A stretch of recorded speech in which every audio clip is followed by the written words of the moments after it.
Hello students, welcome back to my class pi puzzle. So कैसे हो आप लोग सब, जल्दी से बोलो। सो बढ़िया ही चल रहा है, मालूम है, फिर भी वो फॉर्मेलिटी है तो कर लेने दो। चलो ओके, सो आज का जो टॉपिक है same topic, that is variation, but this is part two. Okay, ये पार्ट टू है क्योंकि पार्ट वन ऑलरेडी हो गया जिसमें हर एक कॉन्सेप्ट क्लियर कर दिया और प्रॉब्लम सारे, मतलब कॉम्बाइंड वेरिएशन का प्रॉब्लम, डायरेक्ट वेरिएशन का problem, indirect variation problem, joint variation का भी प्रॉब्लम शायद एक हो गया था। तो सब प्रॉब्लम ऑलमोस्ट डन है, बट आज थोड़ा सा कॉम्प्लिकेटेड प्रॉब्लम में हम लोग जाएंगे, ठीक है ना। सो चलो, without wasting any time, let's start the topic. तो जस्ट गिव मी 2 मिनट्स, क्योंकि स्क्रीन शेयर करना है अपन को, है ना। So just a second. Visible है ना, एकदम बराबर। हाँ, okay. So variation part two, class 10। मैंने क्लास 10 इसलिए लिखा क्योंकि this topic is very important for class 10 West Bengal board. ICSE CBSE में नहीं है। और ऐसे अगर एट एट का कोई, मतलब 8 स्टैंडर्ड फ्रॉम आईसीएससी कोई वीडियो देख रहे हो तो उसके लिए भी डायरेक्ट और इनडायरेक्ट वेरिएशन है। जॉइंट वेरिएशन, कॉम्बाइंड वेरिएशन नहीं है, बट डायरेक्ट और इनडायरेक्ट वगैरह है, ठीक है। चलो, अच्छा। अच्छा, लास्ट क्लास में मैंने एक होमवर्क दिया था, हुआ था क्या वो होमवर्क? याद है क्वेश्चन क्या था? चलो, पहले तो वो थोड़ा सा सॉल्व कर लेता हूँ। वो प्रॉब्लम में था कि मेरे पास क्वेश्चन है, एक बार देख लेने दो क्वेश्चन क्या था। हाँ, क्वेश्चन था कि अगर एक्स वाई के साथ डायरेक्टली वेरिएशन में है, मतलब डायरेक्ट प्रोपोर्शन में है, तो ऑप्शन में था कि फर्स्ट ऑप्शन था X square proportion to Y cube, ये फर्स्ट ऑप्शन था। दूसरा ऑप्शन में था X cube proportion to Y square, and जो थर्ड ऑप्शन था that is X proportion to Y cube, and जो फोर्थ था that is X square proportion to Y square. So which one is correct? आपके पास एक given है, ए वाला given है, और आपको बोलना है कि ए बी सी डी में क्या होगा, ठीक है ना।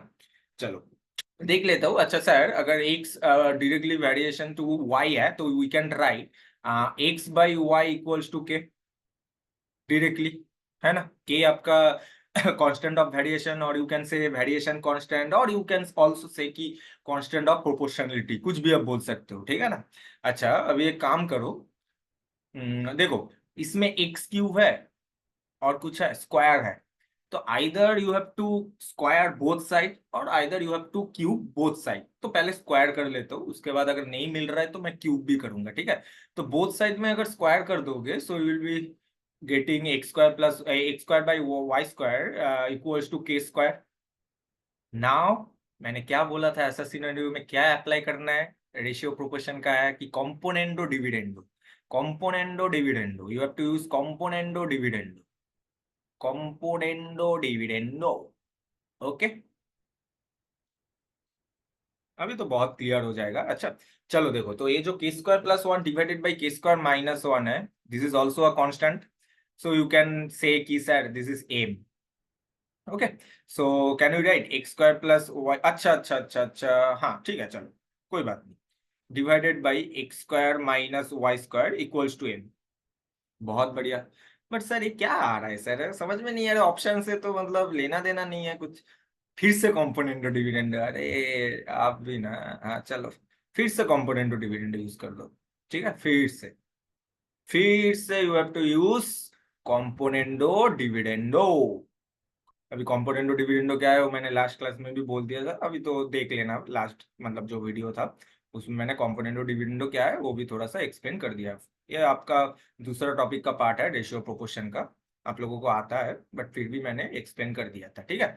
नाउ देखो, वाई स्क्वायर कैंसिल हो रहा है और एक्स स्क्वायर कैंसिल हो रहा है, तो क्या मिल रहा है आपको? ऊपर से 2x स्क्वायर देखो, और नीचे से 2y square, two two cancel, so can we write X square by Y square.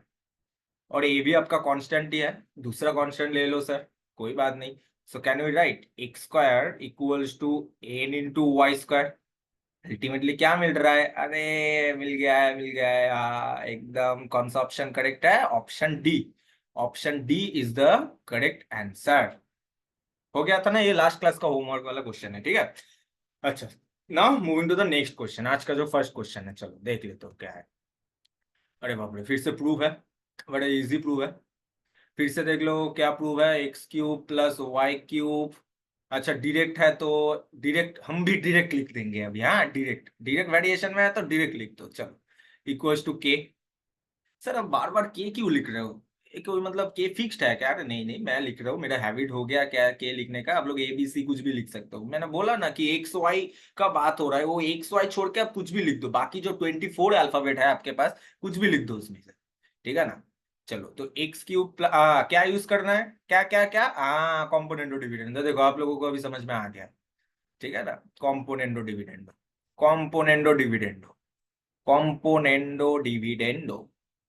अगर कॉम्पोनेंटो डिविडेंडो किसी को नहीं आता है, मैं ये प्रॉब्लम सॉल्व करने के बाद मैं फिर से आप लोगों को बोल दूंगा कि what is componendo dividendo. Okay, so that will be k+1 and k-1। ये आपका कांस्टेंट है तो इसको n मान लो। अब नीचे मतलब नेक्स्ट लाइन में आप लोग लिखना।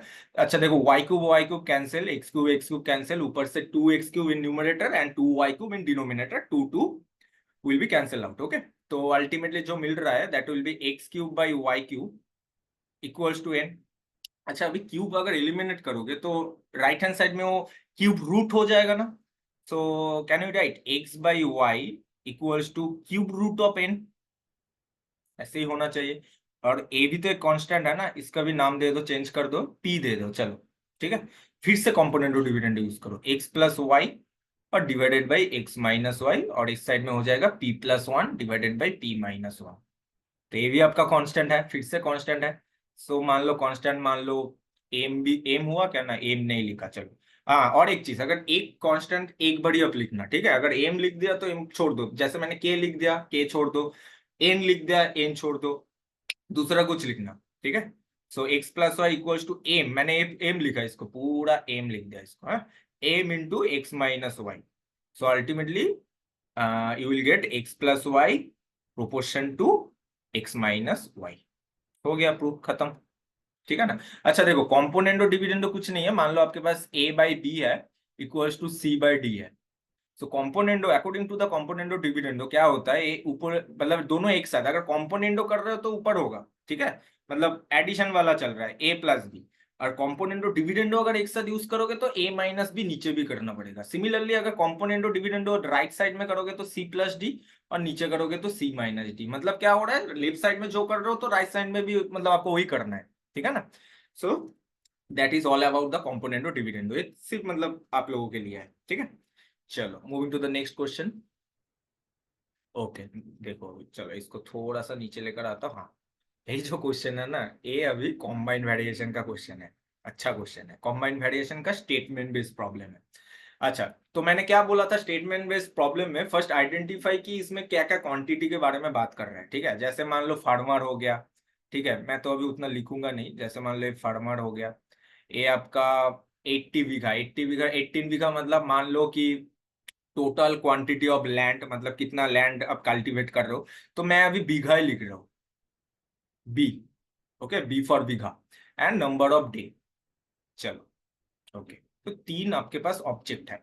तो 15 फार्मर कितना बीघा? 18 बीघा, कितना डे में डन हो रहा है? 5 डे में। बहुत बढ़िया। अभी नेक्स्ट सेट में क्या गिवन है कि 10 फार्मर 12 बीघा और कितना डे में? सर ऐसा प्रॉब्लम तो लास्ट क्लास में हुआ ही नहीं। अरे भाई उसके लिए तो पार्ट 2 है। हाँ, ऐसा सिनेरियो में आपके लिए तो जो मतलब फाइन करना है वो तो डे है, तो इसको तो चाहिए ही चाहिए। अभी एक बार बीघा के साथ कंपेयर करो और बाद में एक बार फार्मर के साथ कंपेयर करना। अभी इसको कंपेयर करो पहले। फार्मर को भूल जाओ, मान लो एक ही फार्मर है। ठीक है? Farmer is constant. तो अभी देखो बीघा और डी में क्या क्या रिलेशन चल रहा है देख लो। अभी ऐसे सोचो, एक फार्मर 18 बीघा फील्ड कल्टीवेट कर रहा है 5 दिन में, एक ही फार्मर। ठीक है? अभी एक फार्मर 12 बीघा अगर मतलब आपके पास लैंड है, वो कितना डे में कल्टीवेट, मतलब वो 12, हाँ एक ही मैन है, एक ही फार्मर है, तो कितना डे में वो कल्टीवेट करेंगे। ठीक है ना? अभी सोचो, एक ही मैन है आपके पास, एक ही फार्मर है, वो 18 बीघा कर रहा है। अभी आपके पास उसका जो अमाउंट ऑफ लैंड है वो कम हो गया। तो आप थोड़ा सा आसान है ना? ठीक है भाई, अगर लैंड कम हो गया तो आपके पास जो डे होगा, वो जो डे मिलेगा आपको वो भी कम होना चाहिए। सोच के बोलो, इतना मतलब जल्दी नहीं है, आप लोग सोच लो तो। एक फार्मर 18 बीघा फील्ड है आपके पास, 5 दिन में कर रहा है। एक फार्मर 12 बीघा, अभी कम हो रहा है, इसमें देखो थोड़ा सा डिक्रीज कर रहा है। तो ऑब्वियसली डे भी तो कम ही चाहिए ना। उतना तो फील्ड है नहीं उसके पास, अभी तो कम हो गया, तो कम ही होगा। तो दोनों साइड में डिक्रीज हो रहा है, तो इतना तो कॉन्फर्म है कि सैर डे के साथ ना बीघा डायरेक्ट वेरिएशन में है। बहुत बढ़िया। अभी इसको अभी भूल जाओ, ये बीघा को भूल जाओ, फार्मर को देखो और ये डे को देखो। 15 फार्मर, मान लो 1 बीघा आपके पास लैंड है, 15 फार्मर 1 बीघा जो लैंड है वो 5 दिन में कल्टीवेट कर रहे हैं। अभी आपके पास मैन पावर कम हो गया, बट आपके पास जो नंबर ऑफ मतलब सॉरी अमाउंट ऑफ लैंड है वो सेम है, 1 बीघा है। ठीक है, तो 10 फार्मर 1 बीघा लैंड कल्टीवेट करने में टाइम कितना लगेगा? ऑब्वियस बात है सर, अगर आपके पास मैन पावर कम हो गया तो डे तो ऑब्वियसली डिक्रीज होगा, because the amount of land is constant, है ना। तो देखो फार्मर वाला जो पार्ट है ये आपका डिक्रीज हो रहा है, बट अभी ये वाला केस में डे आपका इंक्रीज होगा। तो सर ये तो इनडायरेक्ट वेरिएशन हो गया। अरे हाँ भाई, एकदम। So D indirectly variation to क्या, एफ। तो इसको भी कॉम्बाइन कर दो, आ गया ना कॉम्बाइन वेरिएशन वाला सीन। तो D proportion to B by F, खत्म बात। अभी इसको ऐसे लिख सकते हो, देखो तो मैं डायरेक्ट लिख रहा हूँ, D into F cross multiply करके और नीचे बी, और राइट साइड में कांस्टेंट रह जाएगा। इसका मतलब क्या है कि डी एफ और बी का जो रेशियो है, डीएफ और बी का जो रेशियो है दैट शुड बी सेम। तो डीएफ मतलब आप ऐसे लिखो डी 1 इंटू F1/B1। आपके पास 2 सेट ही है, 3 सेट है तो D3 F3 का बात आएगा, बट अभी आए मतलब वो होगा नहीं। Okay, so D2 F2/B2। So just put the value over here and you will get the answer. D1 मतलब आपका 5, F1 मतलब 15, B1 मतलब 18 एंड इक्वल्स टू D2 मतलब एक्स। D2 आपका एक्स है, वही फाइंड करना है आपको। एंड F2 आपका 10 है, और आपका जो B2 है दैट विल बी 12। तो थोड़ा सा कैंसिल आउट करो, चलो देखो मैं डायरेक्ट कर रहा हूँ, आप लोग थोड़ा सा जैसे मर्जी आप लोग कैलकुलेशन करना। देखो 5 से कैंसिल 2, 2 से कैंसिल 6, 6 से कैंसिल 3, 3 से कैंसिल 5। तो अल्टीमेटली आंसर घूम फिर के 5 ही आ रहा है, ठीक है ना। चलो x इक्वल्स टू 5।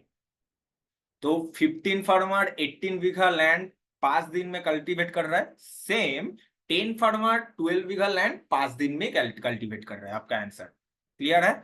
तो आपका आंसर होगा 5 days. 5 days is the correct answer. Clear? अच्छा प्रॉब्लम था, बहुत बढ़िया प्रॉब्लम था। ऐसा प्रॉब्लम अगर आएगा तो देख लो भाई, ऐसे ही करना। देखो हार्ड तो नहीं है, अगर कॉन्सेप्ट मतलब क्लियर है तो बहुत इजीली हो जाएगा, है ना। चलो moving to the next question. वाह, आज सब मतलब एक से बढ़कर एक क्वेश्चन है। अच्छा, A proportion to B and B proportion to C, तो ये प्रूव करना है। ओके, अच्छा एक चीज बोलो मेरे को, अगर मान लो ए, आपको अगर प्रूव करना है, मान लो क्वेश्चन में ऐसा है कि prove A proportion to B. ठीक है, prove A proportion to B. अगर ऐसा अगर प्रोपोर्शन अगर मतलब प्रूव आएगा, तो अगर आप ऐसे कर दोगे A/B, आप अगर ऐसा मतलब शो कर पाओगे कि A/B का जो वैल्यू आ रहा है वो कांस्टेंट आ रहा है, तभी आप ये बोल सकते हो कि हाँ सर, ये अगर A/B अगर कांस्टेंट आ रहा है मतलब A प्रोपोर्शन टू B, है ना। तो सिमिलरली अगर दिस डिवाइडेड बाय दिस, अगर ये कांस्टेंट आ गया तो ये प्रोपोर्शन मैं प्रूव कर पाऊंगा। क्लियर है ना बात? उल्टा भी कर सकते हो ना, ऐसा तो बात नहीं कि आप हमेशा एक ही चीज कर दो, थोड़ा सा तो मतलब प्रोसीड्योर भी अलग होगा। तो देख लो एक प्रॉब्लम कैसे सॉल्व करना है, देख लो, नोट कर लेना, ठीक है, अच्छे से नोट कर लेना। अगर आ, बाद में अगर भूल जाओगे कि स्टेप क्या है, बहुत इजी है। क्वेश्चन देख के आपको समझ में आना मतलब आना चाहिए कि कैसे सॉल्व करोगे, ठीक है। देखो ए इक्वल्स टू के बी। ओके, अच्छा बी इक्वल्स टू मान लो एम सी, कांस्टेंट मैंने ले लिया। के भी आपका कांस्टेंट ऑफ वेरिएशन है और एम भी आपका कांस्टेंट ऑफ वेरिएशन है। अच्छा बी का वैल्यू इसमें पुट कर दो, so you will get A equals to K into M into C. Clear बात है इतना? ठीक है, चलो कोई बात नहीं, अभी पुट करो। चलो ए का वैल्यू अभी मिल गया, ए equals to K into M into सी, और बी का वैल्यू एम इंटू सी। अभी इसमें पुट करो, आपको पहले लिखना पड़ेगा ऐसे, A cube plus B cube plus C cube, sorry sorry my mistake, just a second. इसमें तो मल्टीप्लाई में है, मैंने गलती से वो क्लास लिख दिया है। चलो ओके, अच्छा देखो, A cube B cube plus B cube C cube plus C cube A cube. So ये आपका न्यूमरेटर में है, and in denominator you have to write A B C into A cube plus B cube plus C cube. तो ये जो ratio है, ये तो अल्टीमेटली एक रेशियो ही है ना। तो ये रेशियो अगर आप इसका आंसर अगर कांस्टेंट आ जाएगा, देन यू कैन डेफिनेटली से कि सर ए आपका तो प्रोपोर्शन में है ना। तो चलो वही प्रूव करना है कि ये कांस्टेंट आ रहा है, मतलब ए बी सी उसमें नहीं होना चाहिए। क्लियर है ना बात? उसमें के एम से कुछ आना चाहिए। चलो देख लेते हो, अगर आएगा तो बढ़िया है, अगर नहीं आएगा तो देख लूंगा। अच्छा देखो, वैल्यू पुट कर दो। ए का वैल्यू कितना था, के एम सी, तो पुट करोगे तो you will get K cube M cube C cube into B cube का वैल्यू क्या है, M cube and C cube, मतलब बी का वैल्यू एम सी है, ठीक है ना। तो वो प्लस कर दो यहाँ, प्लस बी आपका हो गया है आपका फिर से M cube C cube into C cube है तो सी क्यूब ठीक है, plus C cube into A cube का वैल्यू कितना है, K cube into M cube into C cube. Clear? And in denominator देखो ए बी सी मतलब K M C into M C into C, है ना। मैं डायरेक्ट लिख रहा हूं, ऐसे लिख रहा हूं, देखो अच्छे से देखो, के इंटू एम स्क्वायर, और 3c है तो 3c है मतलब सी क्यूब है। क्लियर? अच्छा फिर से ब्रैकेट में ए क्यूब मतलब आपका क्या हो जाएगा, K cube M cube C cube, plus B cube मतलब हो जाएगा M cube and C cube plus C cube. ठीक है। अच्छा ऊपर देखो, अगर ऊपर देखो, देखो C cube into C cube मतलब C to the power 6, C cube into C cube C to the power 6, C cube into C cube C to the power 6, मतलब सी टू द पावर 6 को common ले लो directly. तो bracket में क्या हो जाएगा कि sir K cube M cube, sorry M to the power 6 हो जाएगा क्योंकि एम क्यूब है और एम क्यूब है, so it will be M to the power 6। Okay, plus only M cube plus K cube into M cube. Clear? और नीचे भी अच्छे से देखो, इधर तो सी क्यूब है ही और इधर से भी सी क्यूब एक कॉमन जाएगा, तो बाहर आके वो C cube into C cube C to the power 6 हो जाएगा। सो अल्टीमेटली क्या हो रहा है, सी टू द पावर 6 और थर्ड ब्रैकेट यूज करो के एम स्क्वायर, ओके, और फर्स्ट ब्रैकेट में K cube into M cube plus M cube plus 1 bracket close. देखो C to the power 6 C to the power 6 cancel, और बाकी जो पूरा जो पार्ट है ना, एक कांस्टेंट है, that will be a non zero constant. Always remember, ये जो कांस्टेंट होता है ना, ये नॉन जीरो कांस्टेंट ही होता है, मतलब जीरो नहीं हो। हम्म, ये जीरो कभी भी नहीं होगा, कांस्टेंट कभी भी जीरो नहीं होगा, दैट इज आपका वेरिएशन ऑफ कांस्टेंट, और ये नॉन जीरो कांस्टेंट होना चाहिए, तो हो गया। तो ये आपका अगर पूरा एक कांस्टेंट आ गया है तो इसका मतलब ही है कि सर ये जो पार्ट है, ये जो पार्ट है ये वेरिएशन में है। जैसे मैंने बोला था कि ए बाई बी, अगर इसका रिजल्ट अगर कांस्टेंट आ रहा है तो directly you can write A variation to, directly variation to B, मतलब ये वाला प्रूफ डन। क्लियर बात? ऐसे आपको करना है। अच्छा प्रॉब्लम था, थोड़ा सा कैलकुलेटिव था, अच्छे से देखना, जैसे मतलब ये सी क्यूब वगैरह ये थोड़ा सा अच्छे से सॉल्व करना, ठीक है। नहीं तो अगर ऊपर एक सी रह जाएगा नीचे एक सी रह जाएगा ना, ये दिक्कत हो जाएगा, बाद में आपने सोचा अरे भाई ये सी मतलब एलिमिनेट क्यों नहीं हो रहा है ना। चलो नेक्स्ट क्वेश्चन।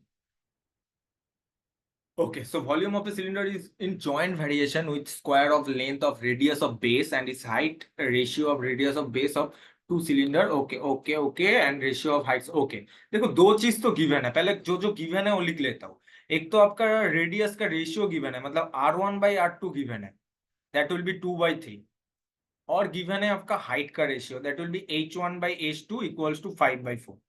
ओके, अभी देखो क्या क्या और गिवन है। देखो वॉल्यूम ऑफ ए सिलेंडर मतलब V, ए जॉइंट वेरिएशन है, जॉइंट वेरिएशन याद है ना, मैंने रेक्टेंगल का जो एरिया था वो एग्जांपल लिया था, तो इसमें आपका वॉल्यूम है, तो ये बोला है कि जो square of length of radius मतलब रेडियस का स्क्वायर और एड इसका हाइट के साथ है, ठीक है। मतलब आप डायरेक्टली ऐसे लिख सकते हो, देखो तो V/R² × H, ये आपका एक कांस्टेंट होगा, देख लो भाई, देख लो। क्लियर है ना बात, एकदम पक्का। तो चलो V1 वगैरह पुट करो, फर्स्ट सेट के लिए V1/R1² equal into H1 equals to V2 R2 square into H2। Value put कर दो सर, कैसे पुट करो? हाँ वो भी बात है, कैसे पुट करोगे? पहले तो लिख लो भाई, अच्छे से एडजस्ट कर लो। V1/V2, और ये जो R1 स्क्वायर और H1 है उसको राइट साइड में ऊपर लेकर जाओ। सो कैन यू राइट R1/R2 का पूरा स्क्वायर इंटू H1/H2। मैं अलग से एकदम मतलब सेपरेट कर दिया क्योंकि पुट करने में इजी होगा। अच्छा देखो, R1/R2 का वैल्यू मालूम है 2/3, स्क्वायर करोगे तो इट विल बी 4/9। अच्छा, H1/H2 भी गिवन है, दैट विल बी 5/4। क्लियर? सो देखो 4 4 कैंसिल, यू विल गेट 5/9, मतलब V1/V2 कितना मिल रहा है? 5/9 मिल रहा है। आपसे पूछा है let us find the ratio, तो रेशियो तो यही हो जाएगा V1:V2, that will B 5:9। Done done done done. Clear है ना बात? ऐसे करना है, जॉइंट वेरिएशन का प्रॉब्लम है आई थिंक। ये आपका मतलब जॉइंट वेरिएशन का फर्स्ट प्रॉब्लम है। लास्ट क्लास में I think I didn't do any joint variation problem. चलो moving to the next question. फिर से भाई स्टेटमेंट, भाई कितना प्रॉब्लम है स्टेटमेंट का, चलो देख लेता हूँ। स्टेटमेंट प्रॉब्लम मैंने क्या बोला, पहले क्वांटिटी देख लो भाई। ठीक है, क्वांटिटी देखो, एक बीघा है, एक है आपका प्लाग है, और एक डेज है, नंबर ऑफ डेज है। ठीक है, तो चलो, तो बेसिकली आपका बी लिख लेता हूँ, बीघा प्लग के लिए पी लिख लेता हूँ, और आपका जो नंबर ऑफ डे है वो डी लिख लेता हूँ। ठीक है, पहले है 2400 अमाउंट ऑफ लैंड, प्लग कितना है 25, और कितना दिन में कल्टीवेट हो रहा है 36 डेज में। नेक्स्ट सेट में क्या गिवन है, now half of the land can be cultivated, हो गया है, तो इसका हाफ हो जाएगा तो 1200 हो गया। और डे आपके पास अभी 30 है। आपसे पूछा है कि the how many plugs are, okay the number of plugs है, मतलब कितना प्लग चाहिए। ठीक है, चलो एक्स मान लो। मैंने क्या बोला था, एक कॉम्बाइंड वेरिएशन का प्रॉब्लम लास्ट क्लास में हो गया था, तो ऐसे ही करना है। पहले ये जो प्लाग है, प्लाग के साथ विघा, इसको कंपेयर करो, उसके बाद प्लाग के साथ डे को कंपेयर करो। चलो ये देख लो पहले। मान लो एक दिन में, डे इज कांस्टेंट, एक दिन में आपके पास 2400 मतलब लैंड है, बीघा लैंड है, और ये 20, इसके लिए ये कल्टीवेट करने के लिए 25 प्लाग चाहिए। अभी एक दिन में हाफ हो गया उसका जो अमाउंट ऑफ लैंड है, तो ऑब्वियस बात है कि इतना ज्यादा प्लाग नहीं चाहिए अभी, कम होगा तो चलेगा, है ना? तो ए भी डिक्रीज हो रहा है, तो ए भी आपका डिक्रीज ही होगा। Just a second, just a second, wait,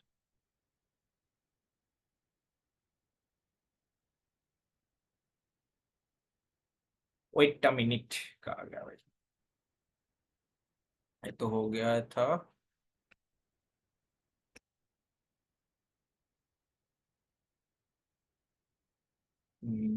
ये वाला भी हो गया है। चलो ये तो थोड़ा क्या हो गया, अरे भाई चलो कोई बात नहीं, कोई नहीं, जल्दी से लिख लेता हूँ। डिलीट हो गया मेरा, ठीक है ना, थोड़ा सा डिलीट हो गया, चलो कोई बात नहीं, जल्दी जल्दी हो जाएगा, जल्दी जल्दी। ये हो गया पी, ये आपका हो गया था, कितना था भाई, ये 25 था, एक्स था, ये नंबर ऑफ डे, और ये आपका हो था 36, और ये था 30। तो मैंने क्या देखा, इसमें भी डिक्रीज हो रहा है, तो अभी ये वाला केस में भी डिक्रीज ही होगा, मतलब दोनों साइड में डिक्रीज हो रहा है, तो कौन सा वेरिएशन? डायरेक्ट वेरिएशन, मतलब प्लाग के साथ जो बीघा है ये डायरेक्ट वेरिएशन में है। बहुत बढ़िया। अभी इसमें भी देख लेता हूँ कि डायरेक्ट में है कि इनडायरेक्ट में है, मतलब ये दोनों को अभी चेक कर लेता हूँ। ठीक है, चलो अभी देखो, मान लो एक बीघा आपके पास लैंड है, और वो 25, उसको कल्टीवेट करने के लिए 25 प्लग चाहिए, और खत्म हो रहा है 36 डेज। अभी मान लो वो 1 बीघा आपके पास लैंड है, वो अभी 30 डे में खत्म करना है। अभी आपके पास डे कम है बट लैंड सेम है, तो आप सोच के बोलो, प्लग आपको ज्यादा चाहिए, कम चाहिए, कि सेम चाहिए? लैंड आपके पास सेम है, डे आपका डिक्रीज हो रहा है, तो ऑब्वियसली ज्यादा प्लग चाहिए, तब जाके तो कम डे में वो खत्म होगा ना। तो ऑब्वियस बात है कि ए कम हो रहा है, बट इस साइड में अभी ए इंक्रीज हो रहा है, मतलब इनडायरेक्ट वेरिएशन का प्रॉब्लम है। ठीक है, इनडायरेक्ट वेरिएशन मतलब प्रॉब्लम कॉम्बाइंड वेरिएशन का है, बट ए वाला जो सिनेरियो है, this is this is in indirect variation. तो कॉम्बाइंड वेरिएशन में क्या लिखोगे? P proportion to B by D, क्योंकि मल्टीप्लाई करोगे तो बी तो ऊपर ही जाएगा ना। तो आप ऐसे लिख सकते हो, देखो तो मैं डायरेक्ट लिख रहा हूँ, P into D cross multiply करके बी नीचे इक्वल्स टू के, देख लो। ठीक है, तो चलो दो सेट क्लियर, मतलब जल्दी से कर लेता हूँ, P1 into D one divided by B one, equals to P2 into D2 divided by B2। Value put करो जल्दी जल्दी। P1 what is your P1 25, B1 36, B1 हाँ 2400। अच्छा P2 what is your P2 X D2 that is 30, B2 that is done done done done. Cancel करो, ए गया 2 से। अच्छा ए गया आपका 6, ए आपका 5, ए 5 से गया 5, और ए 2 से गया 3। ठीक है, तो 3 5 जा 15, तो आपका मतलब नंबर ऑफ प्लाग कितना चाहिए? 15 plough. We need 15 ploughs to cultivate 1200 bighas of land. Clear बात? एकदम डन डन डन डन। देख लो एक बार प्रॉब्लम को अच्छे से, वीडियो पॉज करके भी देख सकते हो, इतना जल्दी नहीं है। ठीक है, चलो moving to the next question. अच्छा okay, B proportion to A cube, A increases in the ratio. देखो एक नया टर्म मिल गया, इंक्रीजेस। इसमें उतना सोचो ही मत, जैसे लास्ट जो वीडियो में देखा था, लास्ट वीडियो क्यों बोल रहे हो, एक सेकंड, कौन सा? हाँ, इसमें देखा ये R1/R2 मतलब क्या है मालूम है? कि R इंक्रीज कर रहा है 2:3 में। मतलब R1 2 है, R2 3 है। R1 प्रीवियस वैल्यू है, इंक्रीज होके वो 3 हो गया, यही मेन बात है। ठीक है, तो ऐसा स्टेटमेंट में अगर दे देंगे तो सोचना मत उतना कि अरे भाई क्या होगा क्या होगा, सेम चीज है, सेम चीज। तो ए इंक्रीजेस मतलब ultimately it is nothing but कि 1/E2 इक्वल्स टू 2/3। खत्म बात, इतना ही था गिवन। तो चलो क्वेश्चन में चलते हैं पहले। So B equals to K into K A cube. So can you write B by A cube equals to K? So दो जल्दी से दो सेट क्रिएट कर लो, इसमें मेरे पास दो सेट ही चाहिए आई थिंक। हाँ, सो B1/A1 का whole cube equals to B2/A2 का होल क्यूब। अभी देखो मेरे को चाहिए B कैसे इंक्रीज हो रहा है, मतलब ultimately we have to find B1/B2। Okay, so B1/B2 equals to, uh just मैंने इंटरचेंज कर दिया, प्लेस इंटरचेंज कर दिया। ठीक है, सो A1/A2 का होल क्यूब हो जाएगा। सो यू विल गेट 2/3 का होल क्यूब। तो क्या आ रहा है आंसर? 8/9। ठीक है, तो आप लिख सकते हो कि बी ऐसा अच्छा आंसर लिखना है। ठीक है, आंसर अगर नहीं लिखोगे तो डन डन डन डन। मैं तो आंसर नहीं लिख रहा हूँ, आप लोग लिख देना, मैं ये वाला क्वेश्चन में लिख लेता हूँ। B increases in the ratio, in the ratio of 2:3। ऐसे आपको आंसर भी लिखना पड़ेगा। ठीक है, ओके, चलो देखते हो इसमें क्या बोला है कि let us find the product of. अच्छा देखो ये ना बहुत इजी क्वेश्चन है, एकदम इजी क्वेश्चन है। अब ऐसा क्वेश्चन हो गया था एक बार, याद है? चलो चलो मैं कर देता हूँ, कोई बात नहीं, बट ये तो बहुत इजी था फिर भी। चलो मैं सोचा था ये होमवर्क दूंगा, बट चलो अब दो तीन क्वेश्चन ये जल्दी से कर देता हूँ। देखो एक्स प्रोपोर्शन टू वाई है, मतलब we can write X equals to K Y. Y proportion to Z है, तो we can write Y equals to M Z. Z proportion to X, so can we write Z equals to N X. एकदम, है ना? तो एक काम कर लो, पहले तो ये जेड का वैल्यू इसमें डाल दो। तो y equals to M into N into X. ठीक है, अब ये जो y का वैल्यू है ए एक्स में डाल दो। तो x equals to K into M का M into N into X. देखो हो गया, डन। तो एक्स एक्स दोनों साइड में है, कैंसिल कर दो, ultimately you will get K into M into N equals to 1। खत्म। ये दो लाइन तीन लाइन का प्रॉब्लम है भाई। देखो find the product of three non zero constant, तो कितना आ रहा है? फाइंड द प्रोडक्ट, ए भी कॉन्स्टेंट है। और हाँ नॉन जीरो कांस्टेंट, मैंने बोला था ना नॉन जीरो कांस्टेंट मतलब जीरो होगा नहीं हो। ठीक है, जीरो होगा तो अल्टीमेटली तो पूरा ही जीरो हो रहा है, जीरो के साथ कोई भी मल्टीप्लाई करोगे तो जीरो ही आएगा। तो नॉन जीरो कांस्टेंट होना चाहिए। तो देखो तीनों नॉन जीरो कांस्टेंट है, इसका जो प्रोडक्ट आ रहा है that will be 1। So answer is 1।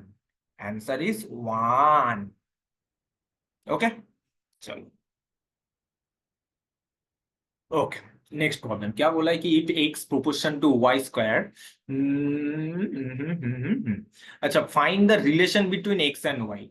ऐसा एक रिलेशन चाहिए जिसमें एक्स भी हो, वाई भी हो, और ए भी होना चाहिए। जैसे ए है तो ए भी आना चाहिए। तो चलो देख लेते हो कैसे करना है। तो पहले तो we can write X equals to K by Y square. But K नहीं चाहिए मेरे को, के तो मैंने कांस्टेंट लिया, इसका भी वैल्यू एलिमिनेट करना है। ठीक है ना? तो पहले एक काम कर लो भाई, पहले एक काम कर लो, ए इक्वेशन 1 कर दो। ठीक है, और इसमें y इक्वल्स टू 2 है और x इक्वल्स टू ए डाल दो। So can we write a equals to k into 4a² y का वैल्यू पुट करने से, सो इधर से k equals to a by 4a²। Also इसको अगर थोड़ा सा रिड्यूस करोगे तो you will get, sorry not a, 1/4a। देखो, इज इट क्लियर और नॉट, बोलो। k का वैल्यू मिल गया है, देख लो। तो क्या है अभी, चलो पुट कर दो, आंसर आ गया तो ये इसमें 1 में पुट कर दो k का वैल्यू। तो x equals to 1/4a into y²। तो ये आपका रिलेशन है, इसको थोड़ा अच्छे से लिखोगे तो y²/4a, और अच्छे से लिखोगे तो y² इक्वल टू 4ax। ये पैराबोला का इक्वेशन है, पैराबोला। क्लास 11 में जाके आप लोगों को समझ में आ जाएगा। This is the equation of parabola, ठीक है। चलो, तो ये आपका रिलेशन है और कुछ नहीं है, ये आपका रिक्वायर्ड रिलेशन है। देखो 10-15 सेकंड लग रहा है हार्डली, है ना, एक एक प्रॉब्लम करने में, आप लोगों को उतना ही लगेगा। अच्छा, ये शायद लास्ट क्वेश्चन है, this is the last question for today session. मैं क्या होमवर्क दे दूं, बोलो कि ये करना है, एक बार पढ़ लेता हूँ, ठीक है। Volume of A sphere varies directly with the cube length of its radius and surface area directly square of the length radius. Late us prove the square of the volume directly. Okay, ठीक है। तो मान लो जो sphere है, sphere का जो volume है v, अच्छा वो डायरेक्टली वैरी कर रहा है किसके साथ, क्यूब ऑफ, अच्छा आर क्यूब के साथ, ठीक है, मतलब रेडियस का क्यूब के साथ, ठीक है। इसमें लिखा हुआ है cube of the length of इस रेडियस, मतलब रेडियस का जो क्यूब होता है वो, और जो सरफेस एरिया है उसको एस मान लो, वो वैरी कर रहा है कि square of radius, square of radius मतलब r² के साथ। तो क्वेश्चन में पूछा है कि ये जो v, मतलब ये वॉल्यूम एंड इसका जो सरफेस एरिया है, ये कैसे मतलब वैरी कर रहा है, डायरेक्ट कर रहा है कि इनडायरेक्ट कर रहा है, वो देखना पड़ेगा, ठीक है ना। तो चलो देख लेता हूँ, कोई बात नहीं, कैसे देखना है एक बार देख लेता हूँ अच्छे से। लेट अस प्रूव द, अच्छा डायरेक्टली वेरिएशन, अच्छा डायरेक्टली वेरिएशन में, चलो। Okay, so can you write v/r³ equals to k, और इसमें भी s/r² इक्वल्स टू m, है ना। एक काम कर लो जल्दी से, एक काम कर लो, दैट इज, अब ना ऐसे करो, सॉरी मैंने ऐसे लिख दिया इसको, r² इक्वल्स टू, देखो तो ऐसे लिख सकते हो ना s/m। मैंने कुछ गलत लिखा क्या, एक बार देख लो, मैंने जस्ट पोजीशन इंटरचेंज किया। और r equals to, can you write √s/m, ठीक है ना, अभी तक इतना तो प्रॉब्लमेटिक है नहीं, चलो। अच्छा इसको अभी भूल जाओ, ये वाला लाइन नहीं, अब ऐसे ही लिखो v equals to k into r³। ये r का प्लेस में ये वाला वैल्यू डाल दो, ठीक है, r का पोजीशन में वैल्यू डाल दो, तो v equals to k into, can you write r का पोजीशन में अगर s/m डालोगे, तो देखो तो ये क्या हो रहा है अल्टीमेटली, ये अल्टीमेटली क्या हो रहा है, देखो इसका तो, इसको तो आप ऐसे भी लिख सकते हो ना, s/m टू दी पावर 1/2। अरे 1/2 के साथ अगर ये 3 मल्टीप्लाई हो जाएगा, सो कैन यू राइट 3/2, एकदम। अभी 3/2 को एलिमिनेट करना है तो बोथ साइड में स्क्वायर कर दो, तो इसमें भी अगर स्क्वायर करोगे और इसमें भी अगर स्क्वायर करोगे तो स्क्वायर स्क्वायर कैंसिल होके अल्टीमेटली जो मिलेगा आपको, v² equals to k by, देखो क्यूब हो गया अल्टीमेटली, अल्टीमेटली क्या हो गया, s/m³। तो सेपरेट कर देता हूँ, m³ को अलग कर देता हूँ और s³ को अलग कर देता हूँ, ठीक है। तो ये वाला भी तो कांस्टेंट ही हो रहा है ना, a/m³ भी अल्टीमेटली कांस्टेंट ही है। So can we write v² proportion to s³। तो यही तो बोला था, देख लो, prove that the square of volume मतलब v² varies directly with the cube of surface area, ठीक है। तो आज के लिए तो इतना ही था, आज के लिए नहीं, वेरिएशन चैप्टर डन। कोई भी डाउट है, कुछ भी डाउट है, क्या करना है, you can ask me in the chat box, not chat box, comment box. Comment box में आप लिख दो कि सर, अगर अच्छा लगा वीडियो तो प्लीज बोल दो वो भी कि सर हाँ बढ़िया है, ऐसे ही वीडियो प्रोवाइड करो। और अगर दूसरा कोई भी मतलब कोई भी पार्ट में अगर इशू हो रहा है, ठीक है, तो वो भी थोड़ा सा बोल दो। और मैं एक चीज ट्राई कर रहा हूँ कि लाइव क्लास लेने का मैं ट्राई कर रहा हूँ, मैं देखता हूँ लाइव क्लास होगा तो अच्छा होगा आप लोगों के लिए, एकदम फेस टू फेस इंटरेक्शन होगा। बट जब तक नहीं हो रहा है तो ऐसे ही होगा, तो आप लोग थोड़ा सा देख लो, एडजस्ट कर लो, अगर नहीं समझ में आ रहा है तो फिर से पूछो, एक बार नहीं होगा तो 2 बार पूछो, मैं तो हूँ आप लोगों के लिए, ठीक है ना। सो चलो आज के लिए इतना ही, मिलते हैं नेक्स्ट क्लास में। नया टॉपिक लेकर आऊंगा तो आप लोगों के लिए थोड़ा सा अच्छा होगा, क्योंकि exams are coming, we all know. So चलो आज के लिए इतना ही, मतलब रेडिएशन डन। मिलते हैं नेक्स्ट क्लास में, तब तक के लिए क्या, हाँ एक ही फंडा है, keep smiling and keep studying. चलो बाय एवरीवन, बाय। ठीक है, see you in the next class.